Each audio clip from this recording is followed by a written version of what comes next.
ಎಲ್ಲರಿಗೂ ನಮಸ್ಕಾರ. Learn with Chetan YouTube ಚಾನಲ್ಗೆ ನಿಮ್ಮೆಲ್ಲರಿಗೂ ಆದರದ ಸ್ವಾಗತ. ಇಂದಿನ ದಿನ ಆಮ್ಲಗಳು, ಪ್ರತ್ಯಾಮ್ಲಗಳು ಮತ್ತು ಲವಣಗಳು ಎಂಬ ಪಾಠದ 2 ಅಂಕದ ಪ್ರಶ್ನೆಗಳನ್ನು ನೋಡ್ತಾ ಹೋಗೋಣ. ಮೊದಲನೇದಾಗಿ ಆಮ್ಲಶಾಮಕಗಳು ಎಂದರೇನು? ಉದಾಹರಣೆಯನ್ನು ಕೊಡಿ. ಅಜೀರ್ಣತೆ ಮತ್ತು ಹೆಚ್ಚುವರಿ ಆಮ್ಲೀಯತೆ ತಟಸ್ಥಗೊಳಿಸುವ ಪ್ರತ್ಯಾಮ್ಲಗಳನ್ನು ಆಮ್ಲಶಾಮಕಗಳು ಎನ್ನುವರು. ಉದಾಹರಣೆ ಮೆಗ್ನೀಷಿಯಂ ಹೈಡ್ರಾಕ್ಸೈಡ್, ಸೋಡಿಯಂ ಬೈಕಾರ್ಬೋನೇಟ್ ಅಥವಾ ಅಡುಗೆ ಸೋಡಾ. ಅಂದರೆ MgOH2 ಅಂತ ಕರಿತೇವೆ ಇದನ್ನು, ಮೆಗ್ನೀಷಿಯಂ ಹೈಡ್ರಾಕ್ಸೈಡನ್ನು. ನಮ್ಮ ದೇಹದಲ್ಲಿ ಯಾವಾಗ ಆಮ್ಲದ ಪ್ರಮಾಣ ಹೆಚ್ಚಾಗಿರ್ತದಲ್ಲ, ಆಮ್ಲದ ಪ್ರಮಾಣ ಹೆಚ್ಚಾದಾಗ ಈ ಒಂದು ಮೆಗ್ನೀಷಿಯಂ ಹೈಡ್ರಾಕ್ಸೈಡನ್ನು ಅಥವಾ ಅಡುಗೆ ಸೋಡಾವನ್ನು ಸೇವಿಸುವುದರಿಂದ ನಮ್ಮ ದೇಹದಲ್ಲಿನ ಆಮ್ಲದ ಪ್ರಮಾಣ ಕಡಿಮೆ ಆಗ್ತದ ಅಂತ ಹೇಳ್ಬೋದು. ಹಾಗಾಗಿ ಇವುಗಳಿಗೆ ಆಮ್ಲಶಾಮಕಗಳು ಎಂದು ಕರೆಯುತ್ತೇವೆ. ಎರಡನೇ ಪ್ರಶ್ನೆ, ಆಮ್ಲವನ್ನು ಸಾರರಹಿತಗೊಳಿಸುವಾಗ ಆಮ್ಲವನ್ನು ನೀರಿಗೆ ಸೇರಿಸಬೇಕು. ವೈಜ್ಞಾನಿಕ ಕಾರಣವನ್ನು ಕೊಡಿ. ಉತ್ತರ: ನೀರನ್ನು ಸಾರೀಕೃತ ಆಮ್ಲಕ್ಕೆ ಸೇರಿಸಿದರೆ ಉತ್ಪತ್ತಿಯಾಗುವ ಉಷ್ಣವು ಮಿಶ್ರಣವನ್ನು ಹೊರಸೆಳೆಯುವಂತೆ ಮಾಡಬಹುದು ಮತ್ತು ಸುಟ್ಟ ಗಾಯಗಳು ಆಗಬಹುದು. ಅತಿಯಾದ ಬಿಸಿಯಾಗುವಿಕೆಯಿಂದ ಸಂಗ್ರಾಹಕವು ಒಡೆಯಬಹುದು. ಹಾಗೆಯೇ ಬಿಡುಗಡೆಯಾಗುವ ಆವಿ ರೂಪದ ಅನಿಲ ವಿಷಕಾರಿಯಾಗುವ ಸಂಭವ ಇರುತ್ತದೆ. ಆದ್ದರಿಂದ ಆಮ್ಲವನ್ನು ನೀರಿಗೆ ನಿರಂತರ ಕಲಕುವಿಕೆಯಿಂದ ಸೇರಿಸಬೇಕು. ಇದರಿಂದ ಯಾವುದೇ ರೀತಿಯಾದಂತಹ ಹಾನಿ ಉಂಟಾಗುವುದಿಲ್ಲ. ಅಂದರೆ ಆಮ್ಲವನ್ನು ನಾವು ಡೈರೆಕ್ಟಾಗಿ ನೀರಿಗೆ ಸಡನ್ನಾಗಿ ಹಾಕಿದಂದರೆ ಏನಾಗ್ತದೆ, ಸಿಡಿಯೋ ಚಾನ್ಸಸ್ ಇರ್ತದೆ. ಅಥವಾ ನೀರನ್ನು ಆಮ್ಲಕ್ಕೆ ಹಾಕಿದರೂ ಕೂಡ ಸಿಡಿಯೋ ಚಾನ್ಸಸ್ ಇರ್ತದೆ. ಹಾಗಾಗಿ ನಾವೇನು ಮಾಡಬೇಕು, ಆಮ್ಲವನ್ನು ನೀರಿಗೆ ನಿಧಾನವಾಗಿ ಸಾರೀಕೃತ ಆಮ್ಲವನ್ನು ನಿಧಾನವಾಗಿ ಅಂದರೆ ನಿರಂತರವಾದ ಕಲಕುವಿಕೆಯಿಂದ ನೀರಿಗೆ ಸೇರಿಸುವುದರಿಂದ ಯಾವುದೇ ರೀತಿಯಾದಂಥ ತೊಂದರೆಗಳು ಉಂಟಾಗುವುದಿಲ್ಲ ಅಂತ ಹೇಳ್ತೀವಿ. ಪ್ರಶ್ನೆ ಸಂಖ್ಯೆ 3, ತಟಸ್ಥೀಕರಣ ಕ್ರಿಯೆ ಎಂದರೇನು? ಉದಾಹರಣೆಯನ್ನು ಕೊಡಿ. ಆಮ್ಲಗಳು ಮತ್ತು ಪ್ರತ್ಯಾಮ್ಲಗಳು ಪರಸ್ಪರ ವರ್ತಿಸಿ ಲವಣ ಮತ್ತು ನೀರನ್ನು ಉಂಟು ಮಾಡುವ ಕ್ರಿಯೆಗೆ ತಟಸ್ಥೀಕರಣ ಕ್ರಿಯೆ ಎನ್ನುತ್ತೇವೆ. ಉದಾಹರಣೆಗೆ HCl plus NaOH gives rise to NaCl plus H2O. ಇಲ್ಲಿ HCl ಅನ್ನೋದು ಆಮ್ಲ, NaOH ಅನ್ನೋದು ಪ್ರತ್ಯಾಮ್ಲ. ಹಾಗಾಗಿ ಈ ಆಮ್ಲ ಮತ್ತು ಪ್ರತ್ಯಾಮ್ಲಗಳು ವರ್ತಿಸಿ ಒಂದು ಲವಣವನ್ನು ಉಂಟು ಮಾಡ್ತವೆ, NaCl ಎನ್ನುವ ಲವಣ, ಮತ್ತು ನೀರನ್ನು ಬಿಡುಗಡೆ ಮಾಡುವುದರಿಂದ ಇಲ್ಲಿ ಆಮ್ಲ ಮತ್ತು ಪ್ರತ್ಯಾಮ್ಲಗಳು ಪರಸ್ಪರ ವರ್ತಿಸಿ ಆಮ್ಲದ ಪ್ರಮಾಣ ಕಡಿಮೆ ಆಗ್ತದೆ, ಅಂದರೆ ತಟಸ್ಥವಾಗ್ತದಂತ ಹೇಳಬಹುದು. ಪ್ರಶ್ನೆ ಸಂಖ್ಯೆ 4, ಹುಣಸೆಹಣ್ಣು ಅಥವಾ ನಿಂಬೆಹಣ್ಣಿನ ದ್ರಾವಣವನ್ನು ತಾಮ್ರದ ಪಾತ್ರೆಗಳನ್ನು ಸ್ವಚ್ಛಗೊಳಿಸಲು ಬಳಸುತ್ತಾರೆ, ಏಕೆ? ಹುಣಸೆಹಣ್ಣು ಅಥವಾ ನಿಂಬೆಹಣ್ಣಿನ ದ್ರಾವಣ ಆಮ್ಲೀಯವಾಗಿದ್ದು ತಾಮ್ರದ ಪಾತ್ರೆಗಳಲ್ಲಿ ಉಂಟಾದ ತಾಮ್ರದ ಕಾರ್ಬೋನೇಟ್ನ ಪ್ರತ್ಯಾಮ್ಲೀಯ ಪದರವನ್ನು ಕರಗಿಸುತ್ತದೆ ಮತ್ತು ಪಾತ್ರೆಗಳನ್ನು ಸ್ವಚ್ಛಗೊಳಿಸುತ್ತದೆ. ನೋಡ್ರಿ, ಇಲ್ಲಿ ಹುಣಸೆಹಣ್ಣು ಮತ್ತು ನಿಂಬೆಹಣ್ಣಿನ ದ್ರಾವಣವನ್ನು ಅಥವಾ ನಿಂಬೆಹಣ್ಣು ಅಥವಾ ಹುಣಸೆಹಣ್ಣನ್ನು ತೆಗೆದುಕೊಂಡು ತಾಮ್ರದ ಪಾತ್ರೆಗಳನ್ನು ನಾವೇನು ಮಾಡ್ತೀವಿ, ಉಜ್ಜೋದ್ರಿಂದ ಅದರಲ್ಲಿರ್ತಕ್ಕಂಥ ಕಾರ್ಬೋನೇಟ್ನ ಪದರವನ್ನು ಏನು ಮಾಡ್ತದೆ, ಅದು ಹೋಗಲಾಡಿಸ್ತದೆ. ಹಾಗಾಗಿ ಆಮ್ಲೀಯ ವಸ್ತುಗಳನ್ನು ಬಳಸ್ತೀವಿ ಅಂತ ಅರ್ಥ ಮಾಡ್ಕೋಬೇಕಾಗ್ತದೆ. ಪ್ರಶ್ನೆ ಸಂಖ್ಯೆ 5, ಶುಷ್ಕ HCl ಅನಿಲ ಶುಷ್ಕ ಲಿಟ್ಮಸ್ ಕಾಗದದ ಬಣ್ಣ ಬದಲಾಯಿಸುವುದಿಲ್ಲ, ಏಕೆ?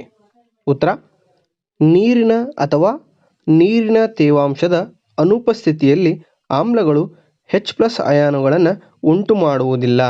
ಹಾಗಾಗಿ ಶುಷ್ಕ HCl ಅನಿಲವು ಶುಷ್ಕ ಲಿಟ್ಮಸ್ ಕಾಗದದ ಬಣ್ಣವನ್ನು ಎಂದಿಗೂ ಕೂಡ ಏನು ಮಾಡಲ್ಲ, ಬದಲಾಯಿಸುವುದಿಲ್ಲ ಎಂದು ಹೇಳಬಹುದು.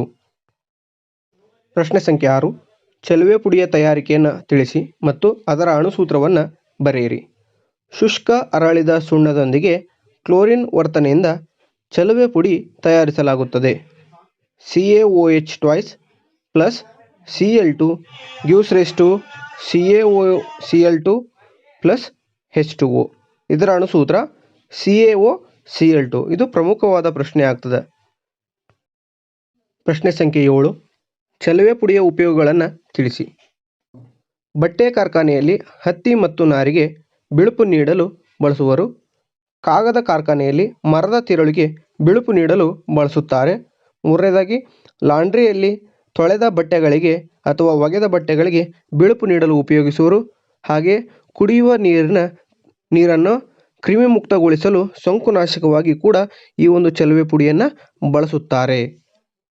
ಇದು ಸಾಕಷ್ಟು ಬಾರಿ ಪರೀಕ್ಷೆಗಳಲ್ಲಿ ಬಂದಂತಹ ಪ್ರಶ್ನೆಯಾಗಿದೆ. ಮುಂದಿನ ಪ್ರಶ್ನೆ, ಪ್ರಶ್ನೆ ಸಂಖ್ಯೆ 8. ಅಡುಗೆ ಸೋಡಾದ ಅಥವಾ ಬೇಕಿಂಗ್ ಸೋಡಾದ ಉಪಯೋಗಗಳನ್ನು ತಿಳಿಸಿ, ಅಣುಸೂತ್ರವನ್ನು ಬರೆಯಿರಿ. ಉತ್ತರ: ಬೇಕರಿ ಉತ್ಪನ್ನ, ಬ್ರೆಡ್ ಮತ್ತು ಕೇಕ್ ತಯಾರಿಕೆಯಲ್ಲಿ ಅಡುಗೆ ಸೋಡಾವನ್ನು ಬಳಸುವರು. ಇಡ್ಲಿ, ದೋಸೆ ಅಥವಾ ಅಡುಗೆ ತಯಾರಿಕೆಯಲ್ಲಿ ಬಳಸುವರು. ಹಾಗೆಯೇ ಜಠರದಲ್ಲಿ ಹೆಚ್ಚುವರಿ ಆಮ್ಲವನ್ನು ತಟಸ್ಥಗೊಳಿಸಲು ಈ ಒಂದು ಅಡುಗೆ ಸೋಡಾವನ್ನು ಆಮ್ಲಶಾಮಕವಾಗಿ ಬಳಸುತ್ತಾರೆ. ಇದರ ಅಣುಸೂತ್ರ NaHCO3, ಸೋಡಿಯಂ ಹೈಡ್ರೋಜನ್ ಕಾರ್ಬೋನೇಟ್ ಅಂತ. ಪ್ರಶ್ನೆ ಸಂಖ್ಯೆ 9. ವಾಷಿಂಗ್ ಸೋಡಾದ ಅಣುಸೂತ್ರ ಮತ್ತು ಉಪಯೋಗಗಳನ್ನು ಬರೆಯಿರಿ. ಅಣುಸೂತ್ರ Na2CO3.10H2O. ವಾಷಿಂಗ್ ಸೋಡಾದ ಉಪಯೋಗಗಳು: ಗಾಜು, ಸಾಬೂನು ಮತ್ತು ಕಾಗದ ಕಾರ್ಖಾನೆಗಳಲ್ಲಿ ಇದನ್ನು ಬಳಸುತ್ತಾರೆ. ಹಾಗೆಯೇ ಗೃಹ ಬಳಕೆಯ ಸ್ವಚ್ಛಕಾರಿಯಾಗಿ ಕೂಡ ಉಪಯೋಗವನ್ನು ಮಾಡ್ತಾರೆ. ಅಷ್ಟೇ ಅಲ್ಲದೆ ನೀರಿನ ಶಾಶ್ವತ ಗಡಸುತನವನ್ನು ನಿವಾರಣೆಗೆ ಉಪಯೋಗಿಸುತ್ತಾರೆ ಅಂತ ಹೇಳ್ಬೋದು. ಅಂದರೆ ವಾಷಿಂಗ್ ಸೋಡಾ ಅಂದರೆ ಸಾಮಾನ್ಯವಾಗಿ ಬಳಸ್ತಕ್ಕಂತಹ ಬಟ್ಟೆ ಒಗಿಲಿಕ್ಕೆ ಬಳಸ್ತಕ್ಕಂತಹ ಒಂದು ಪದಾರ್ಥ ಅಂತ ಹೇಳಬಹುದು. ಪ್ರಶ್ನೆ ಸಂಖ್ಯೆ 10. ಪ್ಲಾಸ್ಟರ್ ಆಫ್ ಪ್ಯಾರಿಸ್ನ ಉಪಯೋಗಗಳನ್ನು ಬರೆಯಿರಿ. 1. ಮುರಿದ ಮೂಳೆಗಳಿಗೆ ಆಧಾರವನ್ನು ನೀಡಲು ಆಟಿಕೆಗಳ ತಯಾರಿಕೆಯಲ್ಲಿ ಬಳಸುತ್ತಾರೆ. ಹಾಗೆಯೇ ಅಲಂಕಾರಿಕ ವಸ್ತುಗಳ ತಯಾರಿಕೆಯಲ್ಲೂ ಕೂಡ ಈ ಒಂದು ಪ್ಲಾಸ್ಟರ್ ಆಫ್ ಪ್ಯಾರಿಸನ್ನು ಉಪಯೋಗವನ್ನು ಮಾಡ್ತಾರೆ. ಅಷ್ಟೇ ಅಲ್ಲದೆ ನುಣುಪಾದ ಮೇಲ್ಮೈ ನಿರ್ಮಿಸಲು ಈ ಒಂದು ಪ್ಲಾಸ್ಟರ್ ಆಫ್ ಪ್ಯಾರಿಸನ್ನು ಬಳಸ್ತಾರೆ. ಇಲ್ಲಿ ಅಲಂಕಾರಿಕ ವಸ್ತುಗಳಾಗಿರ್ಬೋದು, ನುಣುಪಾದ ಮೇಲ್ಮೈ ಆಗಿರ್ಬೋದು, POP ಅಂತ ಕರಿತೀವಿ. ಮನೆ ಹೊಸದಾಗಿ ಕಟ್ಟಿರ್ತಕ್ಕಂತಹ ಮನೆಗಳಲ್ಲಿ ಈ ಒಂದು POPಗಳನ್ನು ಅಥವಾ ಪ್ಲಾಸ್ಟರ್ ಆಫ್ ಪ್ಯಾರಿಸನ್ನು ಬಳಸ್ತಾರೆ. ಹಾಗೆ ವ್ಯಕ್ತಿಗಳ ಮೂಳೆಗಳು ಮುರಿದಾಗ ಆ ಒಂದು ಬಿಳಿ ಬಣ್ಣದ ಏನು ರಟ್ ಇದ್ದಂಗೆ ಕಟ್ಟಿರ್ತಾರಲ್ಲ, ಅದನ್ನು ನಾವು ಎಂತ ಕರಿತೀವಿ? POP ಅಂತ ಕರಿತೀವಿ. ಅದು ಅತ್ಯಂತ ಬಲಿಷ್ಠವಾಗಿರ್ತದ ಅಂತ ಹೇಳ್ತೇವೆ. ಮುಂದಿನ ಪ್ರಶ್ನೆ, ಪ್ರಶ್ನೆ ಸಂಖ್ಯೆ 11. ಕ್ಲೋರ್ ಆಲ್ಕಲಿ ಪ್ರಕ್ರಿಯೆಯಲ್ಲಿ ಉಂಟಾಗುವ ಉತ್ಪನ್ನಗಳ ಉಪಯೋಗಗಳನ್ನು ಬರೆಯಿರಿ. ಮೊದಲನೇದಾಗಿ ಕ್ಲೋರಿನ್ ಅನಿಲದ ಉಪಯೋಗ. ಈ ಕ್ಲೋರಿನನ್ನು ನೀರಿನ ಶುದ್ಧೀಕರಣದಲ್ಲಿ ಬಳಸುತ್ತಾರೆ. ಹಾಗೆ ಈಜುಕೊಳಗಳ ಸ್ವಚ್ಛಕಾರಕವಾಗಿ ಬಳಸುತ್ತಾರೆ. ಫಿಲ್ಟರ್ ನೀರು ತಯಾರಿಕೆಯಲ್ಲಿ ಕೂಡ ಇದನ್ನು ಬಳಸ್ತಾರೆ. ಇನ್ನು ಎರಡನೇದಾಗಿ ಹೈಡ್ರೋಜನ್ ಅನಿಲದ ಉಪಯೋಗಗಳು. ಹೈಡ್ರೋಜನನ್ನು ಇಂಧನವಾಗಿ ಬಳಸುತ್ತಾರೆ ಮತ್ತು ಕೃತಕ ಬೆಣ್ಣೆ ತಯಾರಿಕೆಯಲ್ಲಿ ಕೂಡ ಈ ಒಂದು ಹೈಡ್ರೋಜನ್ ಅನಿಲವನ್ನು ಬಳಸ್ತಾರೆ ಅಥವಾ ಹೈಡ್ರೋಜನನ್ನು ಬಳಸ್ತಾರೆ. ಮೂರನೇದಾಗಿ ಸೋಡಿಯಂ ಹೈಡ್ರಾಕ್ಸೈಡ್ನ ಉಪಯೋಗ.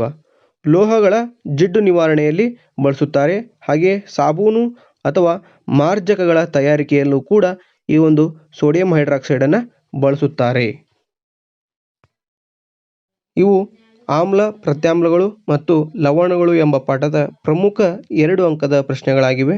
ಹಾಗೆಯೇ ಮುಂದುವರೆದ ದಿನಗಳಲ್ಲಿ ಇನ್ನೂ ಹೆಚ್ಚಿನ ಪಾಠಗಳನ್ನು ಮತ್ತು ಪ್ರಮುಖ ಪ್ರಶ್ನೆಗಳನ್ನು ನೋಡ್ತಾ ಹೋಗೋಣ. ಈ ವಿಡಿಯೋ ನಿಮಗೆ ಇಷ್ಟವಾಗಿದ್ದರೆ ದಯವಿಟ್ಟು ಲೈಕ್ ಮಾಡಿ, ಶೇರ್ ಮಾಡಿ ಹಾಗೂ ಸಬ್ಸ್ಕ್ರೈಬ್ ಮಾಡಿ ಅಂತ ಹೇಳುತ್ತಾ ತುಂಬ ಹೃದಯದ ಧನ್ಯವಾದಗಳು.